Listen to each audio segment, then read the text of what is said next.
Bismillahirrahmanirrahim. Assalamualaikum warahmatullahi wabarakatuh. Alhamdulillahirabbil alamin, arrahmanirrahim, wabinasta'in, wa umuri dunyawati. Wassalatu wassalam wala asrofil anbiya'i wal mursalin wa ala alihi wa sahbihi ajmain. Amma ba'du. Hadirin yang berbahagia, pada kesempatan kali ini saya akan menyampaikan kultum tentang orang-orang yang diberikan rukhsah tidak berpuasa Ramadan. Hadirin yang berbahagia, memahami rukhsah puasa adalah bentuk keringanan seorang hamba untuk tidak berpuasa, baik wajib maupun sunnah karena alasan tertentu. Rukhsah adalah bentuk keringanan atau kemudahan dalam menjalankan ibadah.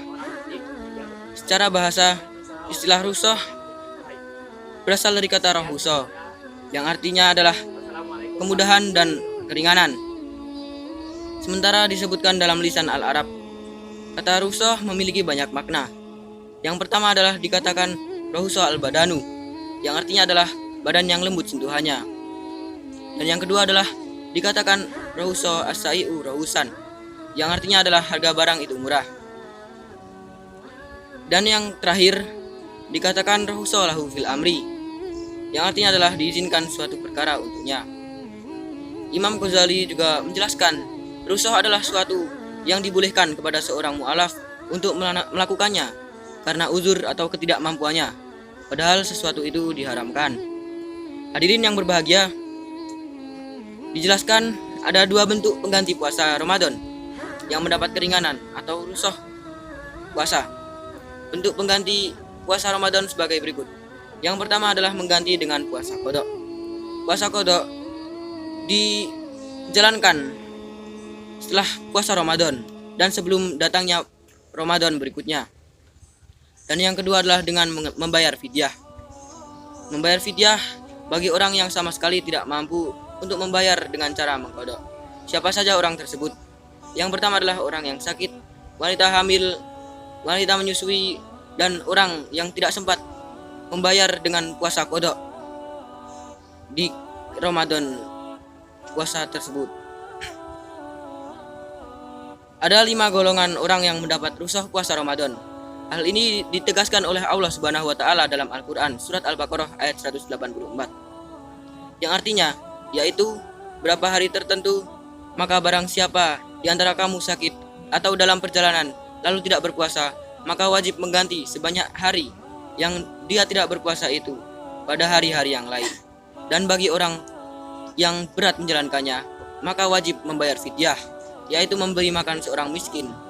Tetapi barang siapa dengan kerelaan hati mengerjakan kebajikan, maka itu lebih baik baginya, dan puasamu itu lebih baik bagimu jika kamu mengetahui. Quran surat Al-Baqarah ayat 184. Penjelasan tentang golongan orang yang mendapat rukhsah puasa atau boleh meninggalkan puasa Ramadan adalah yang pertama adalah orang yang sakit. Orang yang sakit merupakan orang yang termasuk dengan di golongan orang-orang yang dibolehkan tidak menjalankan puasa Ramadan. Apabila jika mereka menjalankannya, maka penyakitnya akan bertambah parah. Dan yang kedua adalah musafir. Orang yang sedang dalam perjalanan jauh atau musafir juga termasuk golongan orang yang mendapat rukhsah puasa Ramadan. Apabila seorang yang melakukannya dalam perjalanan jauh saat berpuasa, diizinkan untuk tidak berpuasa apabila kondisinya berat dan menyulitkan. Dan yang ketiga adalah orang tua atau orang lanjut usia.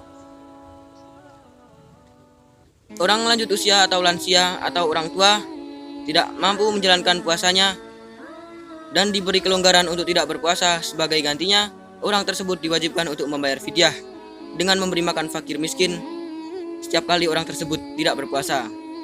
Adapun ukuran satu fidyah adalah setengah sok kurma, gandum atau beras, yaitu sebesar 1,5 kg beras. Orang tua sebagai golongan orang yang mendapat rukhsah puasa tentu sudah banyak diketahui. Dan yang keempat adalah wanita hamil dan menyusui. Nabi bersabda, sesungguhnya Allah Azza wa Jalla menghilangkan pada musafir separuh sholat. Allah pun menghilangkan puasa pada musafir, wanita hamil, dan wanita menyusui. Dan yang terakhir adalah wanita yang sedang nifas dan haid. Berbeda dengan golongan orang yang mendapat rukhsah puasa, wanita dalam keadaan haid dan nifas bahkan dilarang untuk berpuasa dan melakukan ibadah lainnya. Nabi Shallallahu Alaihi Wasallam bersabda, Bukankah ketika haid, wanita itu tidak sholat dan juga tidak berpuasa? Inilah kekurangan agamanya. Hadis riwayat Bukhari. Wanita yang haid dan nifas dilarang berpuasa selama masa haid dan nifas tersebut, namun tetap harus menggantinya di kemudian hari. Mungkin itu saja sedikit kultum dari saya. Semoga bermanfaat. Kurang lebihnya mohon maaf. Wabillahi taufik wal hidayah. Wassalamualaikum warahmatullahi wabarakatuh.